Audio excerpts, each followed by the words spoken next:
हाँ बच्चों, आज अपन बिंदुसार पढ़ते हैं। ठीक है, मौर्य साम्राज्य का जो सेकेंड शासक था बिंदुसार, इसके बारे में अध्ययन करना है।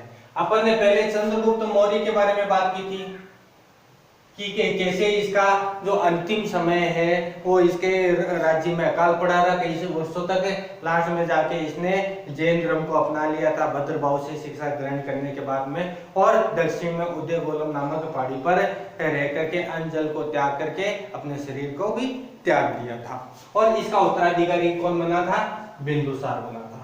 बिंदुसार का सबसे बड़ा कार्य ये था कि इसके पिता के द्वारा जो इसको साम्राज्य सौंपा था उसको बना के रखा था। इसने जो साम्राज्य इसको सौंपा था उसको बना के रखा गया। बाकी इसने इसमें कोई विस्तार नहीं किया। हाँ, जब तक ये जीवित रहा तब तक वो साम्राज्य को अक्षुण्ण बना के रखा था। यूनानी जो लेखक है,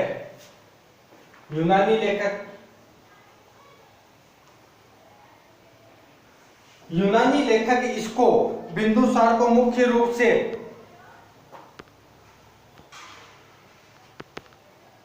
एमिथ्रोचेट्स कहते थे।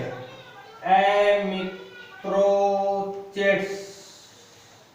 के नाम से बुलाते थे। यूनानी लेखक है और इसको मुख्य रूप से एमिथ्रोचेट्स के नाम से पुकारते थे। उसके अलावा मुख्य रूप से प्लिटक ने बिंदुसार को अमित्र घात कहा है। प्लिट ने बिंदुसार को अमित्र घात का अर्थ होता है शत्रुओं का नाश करने वाला, शत्रुओं का नाश करने वाला। बिंदुसार का ये आपका इसका कार्यकाल है 298 ईसा पूर्व से लेकर के 263 ईसा पूर्व तक का इसका है। इसके अलावा इसने क्या है, एंटियोकस से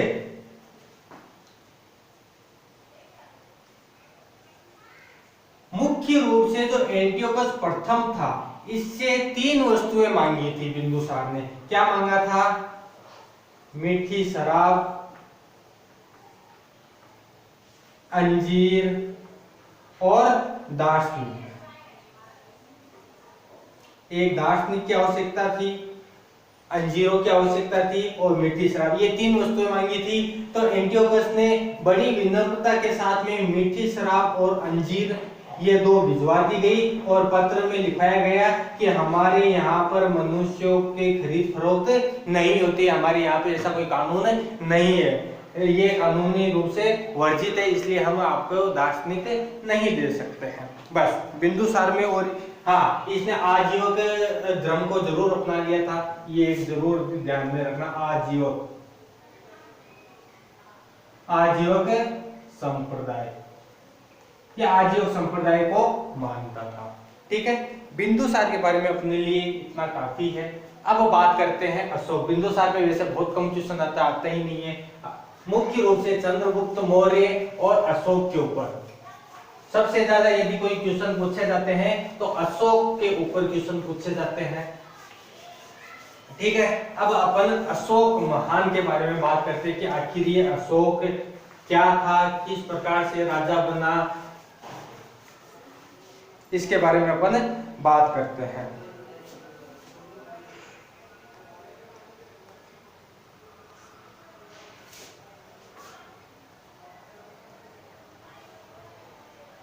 अशोक बिंदुसार का पुत्र था। कहा यह जाता है कि हकीकत में जो बिंदुसार का जो उत्तराधिकारी था वो सुसीम था।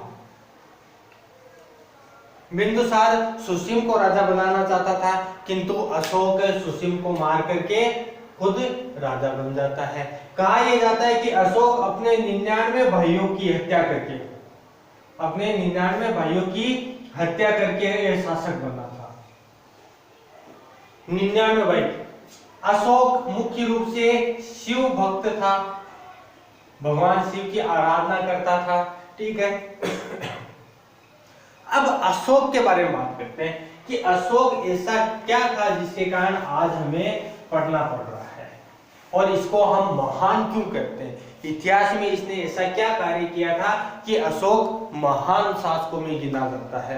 आज भी इसके जो धम थे, आज भी इसने जो लोगों के हित के लिए जो कार्य किए थे वो आज भी हम याद करते हैं और उसी रास्ते पर चलने की कोशिश करते हैं।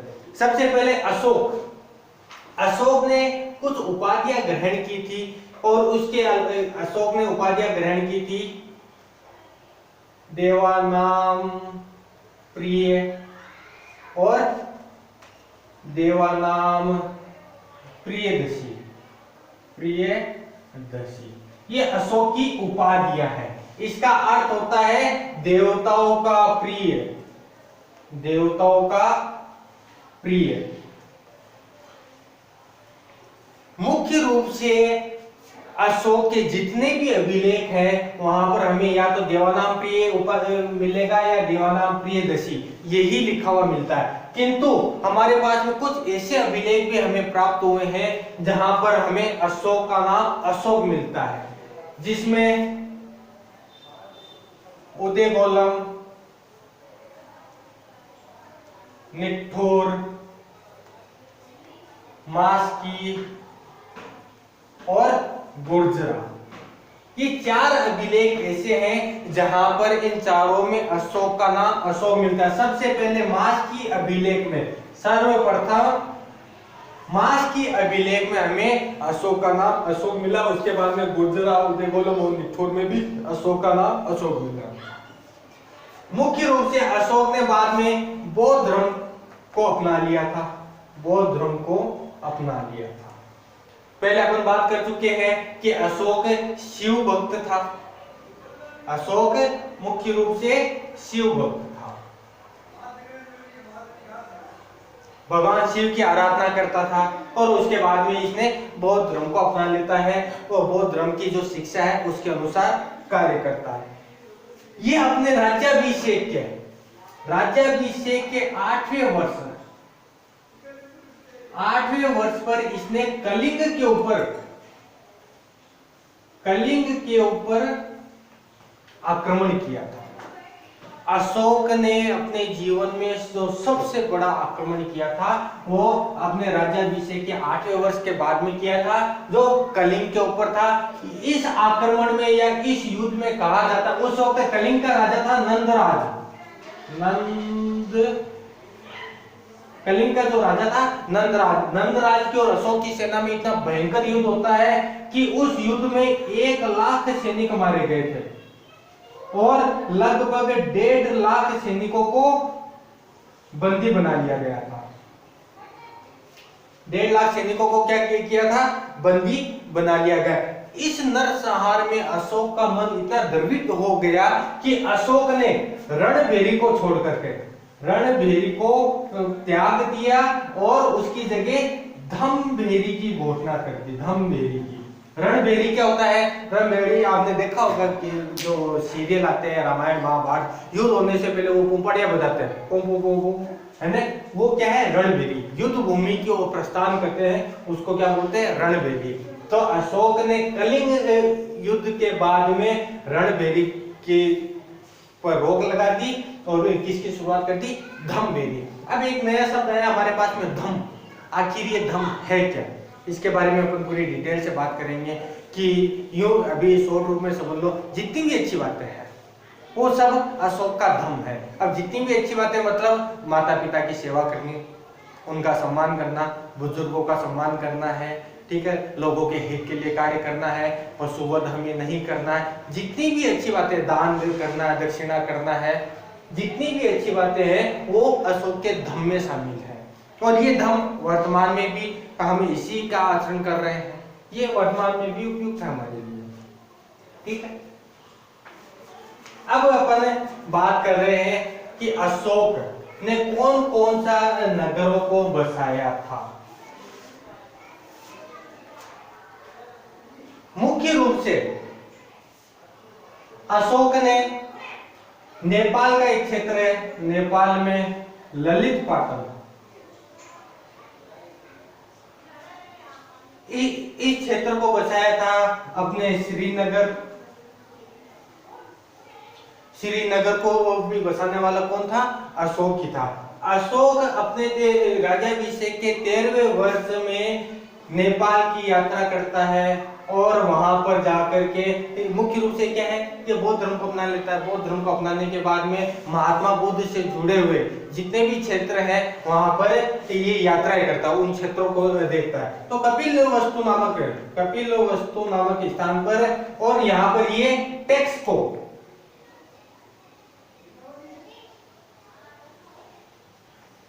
कम कर देता है। ठीक है, मुख्य रूप से पहले की जो हमारी टैक्स प्रणाली थी वो छठुंद प्रणाली थी। छठुंद मतलब 1/6वां भाग, इसको छठुंद कहते हैं। छठुंद के आधार पर टैक्स लिया जाता था। यहाँ पर कपिलवस्तु में अशोक जाता है और यहाँ पे टैक्स को कम कर देता, तो हमारे पास में टैक्स से संबंधित जो एक अभिलेख है वो हमें यहाँ पर मिलता है अशोक का। ठीक है, उसके अलावा अशोक अपने पूरे जीवन काल में 84,000 स्तूपों का निर्माण करवाता है।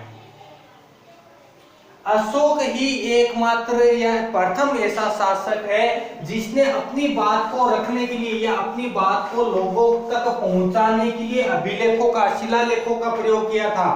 लोगों तक या आम नागरिकों तक अपनी बात को पहुंचाने के लिए, अपना मत प्रकट करने के लिए इसने अभिलेखों का सहारा लिया।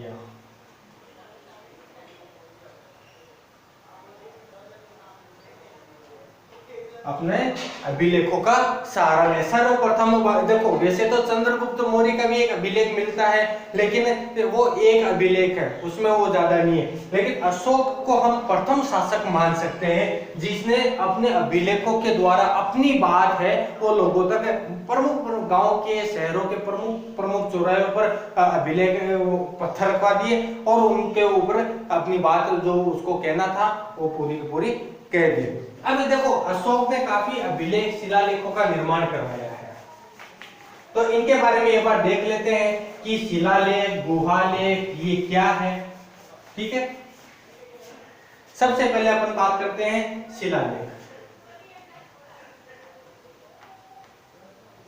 शिलालेख, स्तंभ लेख और गुहालेख। शिलालेख मतलब एक बड़ी सी चट्टान ली, उसको काटा, ऊपर से उसको साफ किया और अपनी जो मन की बात है, जो अशोक कहना चाहता था लोगों को, वो उसने उसके ऊपर खुदवा करके प्रमुख चौराहे पर लगवा दिया। ये हो गई शिलालेख। ठीक है, शिला के ऊपर लेख। स्तंभ लेख में क्या है कि अशोक ने जो अपने बिजली के पोल नहीं है क्या, उसी प्रकार से स्तंभ कटवाए पहाड़ियों में से और उसके ऊपर लेख लिख करके प्रमुख स्थान पर रख दिया। वो हो गया अपना स्तंभ लेख। उसके बाद में गुहालेख मतलब गुफाओं के अंदर, इसने गुफाओं के अंदर भी लेख लिखवाए थे, वो हो गए अपने गुहालेख। हाँ, इसमें एक और बात मैं आपको बताना चाह रहा था कि अशोक ने मुख्य रूप से आजीवक, इसके पिताजी अपन ने बात की थी कि बिंदुसार था, वो आजीवक संप्रदाय में विश्वास करता था। आजीवक, तो अशोक ने मुख्य रूप से आजीवक संप्रदाय के लिए गुफाओं का निर्माण करवाया था, जिसमें सुदामा झोपड़ी प्रमुख है। ठीक है, ये अशोक के मुख्य रूप से कार्य हो गए हैं। अशोक ने संपूर्ण भारत को, वही जो चंद्रगुप्त मौर्य का बात है, अशोक ने भी संपूर्ण भारत को एक सूत्र में बांधने का प्रयास किया और ये भारत का दूसरा ऐसा शासक था जिसने पूरे भारत को एक सूत्र में बांध करके रखा था।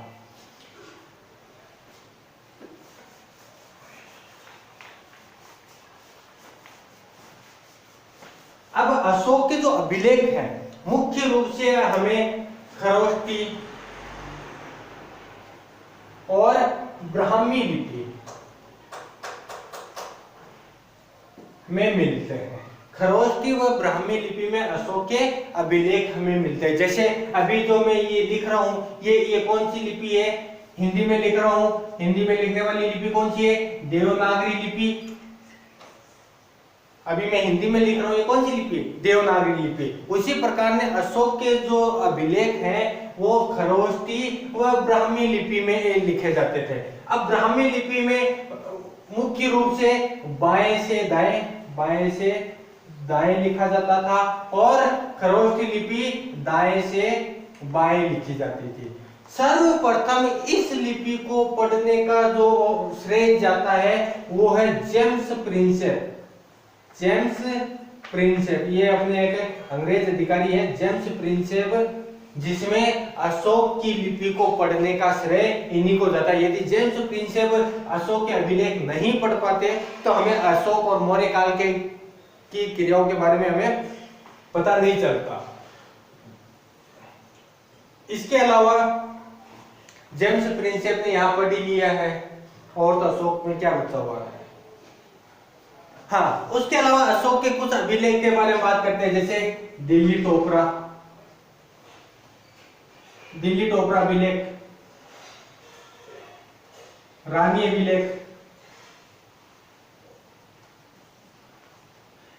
अभिलेख के बारे में बात करते हैं कि आखिर ये रानी अभिलेख है क्या। इसमें मुख्य रूप से अशोक की एक पत्नी है कारुवाकी। अशोक की पत्नी का नाम यहाँ पे हमें मिलता है कारुवाकी, इसलिए इसको, और इसके एक पुत्र का नाम भी मिलता है तीवर। अशोक के रानी अभिलेख में हमें इसकी एक पत्नी कारुवाकी और पुत्र तीवर का नाम मिलता है। इसके अलावा अशोक ने मुख्य रूप से अपनी एक पुत्री और एक पुत्र को श्रीलंका भेजा था बौद्ध धर्म के प्रचार प्रसार के लिए। ठीक है, श्रीलंका में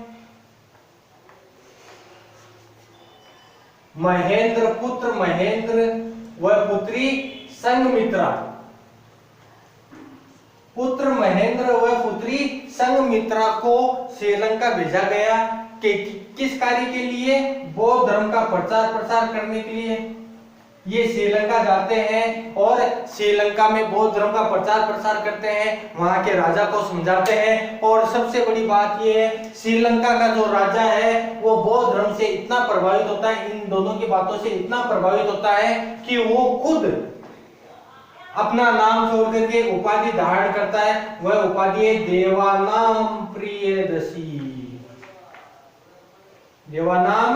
प्रियदर्शी की उपाधि धारण कर लेता है। तो हमारे यहाँ पे इतिहासकार एक बार यहाँ पे कंफ्यूज हो जाते हैं कि चक्कर क्या है। कहीं पे कोई श्रीलंका का शासक तो भारत के ऊपर अधिकार नहीं कर लिया था।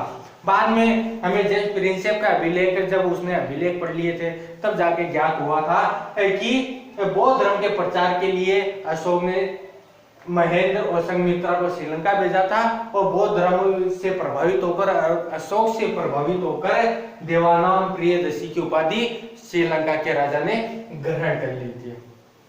ये हो गया। इसके अलावा अशोक ने मुख्य रूप से चीन, बर्मा, जिसको अपन म्यांमार भी बोलते हैं, म्यांमार, कंबोडिया, जापान, बहुत से क्षेत्रों पे अपने अनुयायियों को भेजा था बौद्ध धर्म का प्रचार प्रसार करने के लिए।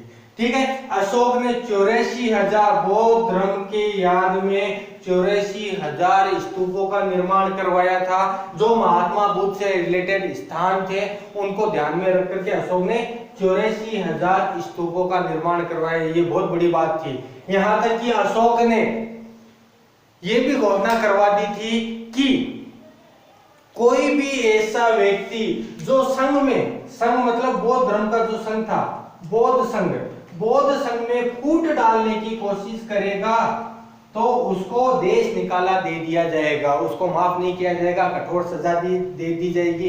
इसके अलावा अशोक ने बौद्ध धर्म के अपनाने के बाद में ये इतना हो गया था कि पशुवध पर इसने रोक लगा दी।